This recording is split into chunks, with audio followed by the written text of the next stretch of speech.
are driving Christianity into the ground, and they're doing it intentionally. They're trying to turn a beautiful 2,000-year-old religion that's centered on Jesus Christ, revolves around Jesus Christ.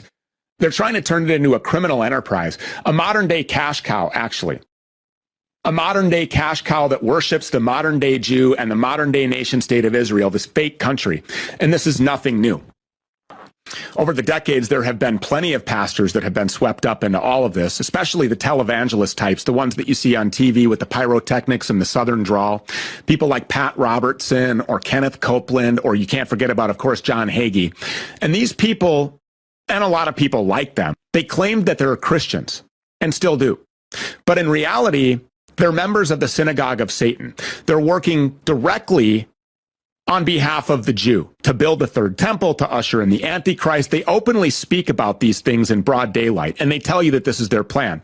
They lie to their congregations. They tell you, if you just buy into it, just make sure that your fake pastor has plenty of luxury cars parked outside of his condo in Jerusalem, and then someday the Jew will let you into heaven. And a whole lot of people in those congregations, they likely buy into it. And when I say buy into it, I mean literally buy into it. They start throwing money at these fake pastors. And they do that so that they can feel like they're part of a mission to bring Jesus Christ back, when in reality, they're part of fulfilling an age-old Jewish prophecy to usher in Satan incarnate and rule over all of humanity. So these pastors are evil. They're not pastors at all. And among the absolute worst of them is Greg Locke, the so-called pastor at Global Vision Baptist Church, this gigantic tent that's pitched outside of Nashville, Tennessee.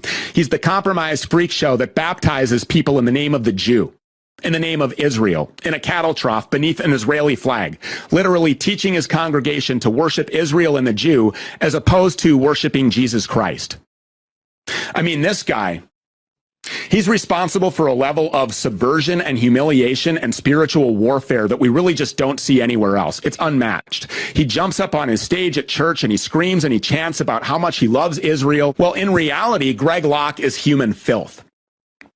Because Greg Locke, it turns out, is a sexually compromised wife-beater who had an affair with his church secretary, who also happened to be his ex-wife's best friend, before their marriage ended in divorce, and which led to Locke's ex-wife Melissa seeking refuge in a women's shelter.